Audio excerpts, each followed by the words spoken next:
¿Conoces aquello que dicen que nadie ama lo que no conoce y que nadie conoce lo que no ama?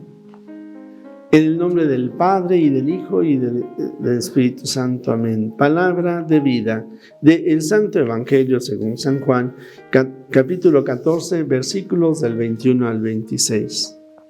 En aquel tiempo, Jesús dijo a sus discípulos: el que acepta mis mandamientos y los cumple, ese me ama. Al que me ama a mí, lo amará mi Padre, y yo también lo amaré, y me manifestaré a él. Entonces le dijo Judas, no el Iscariote: Señor, ¿por qué razón a nosotros sí te nos vas a manifestar y al mundo no? Le respondió Jesús: el que me ama cumplirá mi palabra, y mi Padre lo amará, y vendremos a él y haremos en él nuestra morada. El que no me ama no cumplirá mis palabras, y la palabra que están oyendo no es mía, sino del Padre que me envió.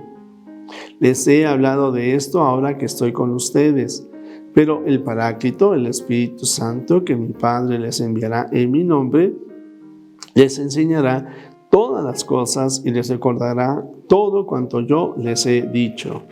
Palabra del Señor. Gloria a ti, Señor Jesús. ¿Saben, amigos? A mí, claro que leo la Sagrada Escritura y los documentos del Papa y de la Iglesia y de teólogos, y escucho a otros sacerdotes, pero me gusta también a veces escuchar lo que opinan algunas otras personas en otras religiones, y conocer un poquito más del judaísmo y más del budismo y más del islam, o también de aquellos que se declaran ateos y que promueven la nuez y que promueven ideologías que separan al hombre de Dios. Y me interesa todo ello porque el Señor Jesús hoy nos ha dicho que el que le ama cumplirá sus mandamientos. Y como hemos escuchado que Judas, no Iscariote, sino el otro Judas, Judas Tadeo, le dice: oye, ¿por qué a nosotros sí nos hablas con palabras que entendemos y a los demás no? Pues el Señor Jesús le dice: es que la palabra es para todos, pero si no me aman, pues no la van a entender. Y es que es muy importante lo siguiente, el Señor Jesús nos invita a que conozcamos la ley, los mandamientos de la ley de Dios, para que conociéndolos los amemos, para que podamos ver la verdad intrínseca que hay en ellos y que nos pueden ayudar a poder vivir de acuerdo al plan de Dios.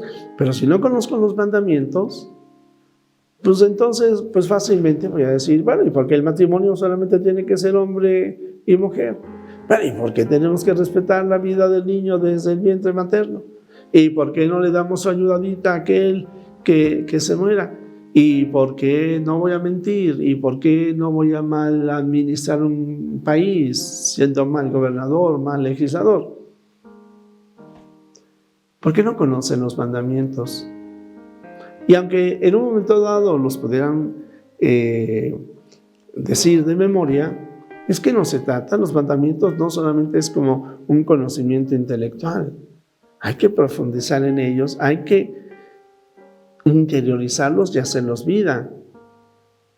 Y entonces por eso el adagio aquel: nadie conoce lo que no ama. Si no amo a los mandamientos, pues no los voy a conocer. Pero los mandamientos son de Dios, de tal manera que si no conozco a Dios, no lo voy a amar. Y amándolo, entonces lo voy a conocer. Es muy interesante toda esta situación.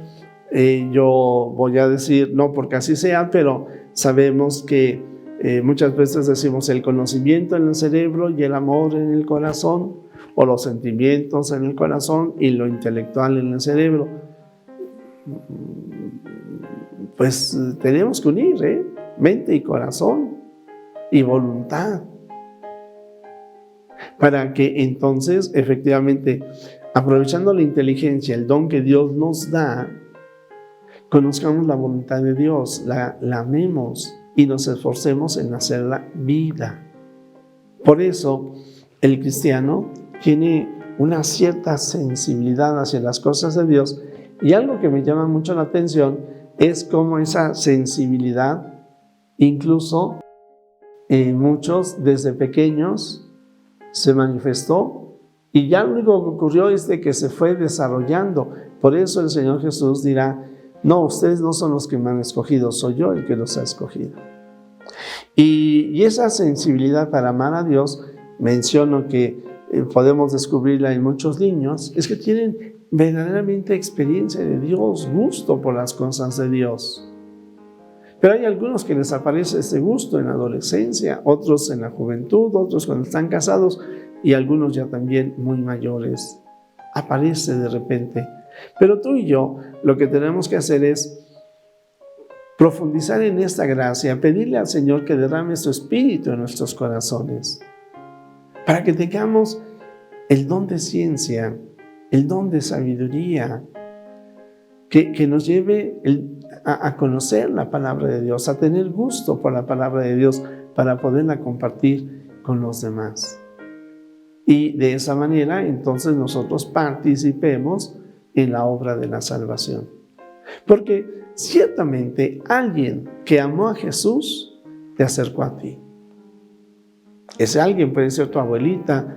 Constantemente oigo testimonios vocacionales, y hace unos días decía mi abuelo, un sacerdote decía mi abuelo, un joven decía mis padres, otra persona decía una monjita, alguien más decía cuando nació mi hijo. Definitivamente Dios tiene tantas maneras de llamarnos la atención, y mientras antes de ese encuentro pues había un conocimiento, una amistad lejana, ¿verdad? Pero no verdaderamente ese encuentro que les llevó a conocer y a profundizar más en el Señor Jesús, en su vida, en su palabra, en sus enseñanzas, y a dejarse amar por Él. Porque podríamos decir que amando más a Jesús, lo conocieron mejor, y conociéndolo mejor, lo dieron a amar a los demás. Tú, que tanto conoces, que tanto amas a Dios, ¿estarás de acuerdo con esto que decimos? Jesús, que todos te conozcan y te amen, es la única recompensa que quiero. Es una expresión que brota de un alma enamorada de Dios. Enamórate de Él, porque Jesús está enamorado de ti. Cristo ha resucitado, verdaderamente ha resucitado. El Señor está contigo. La bendición de Dios Todopoderoso, Padre, Hijo y Espíritu Santo, descienda sobre ti, sobre tu familia, sobre México y el mundo entero. Amén.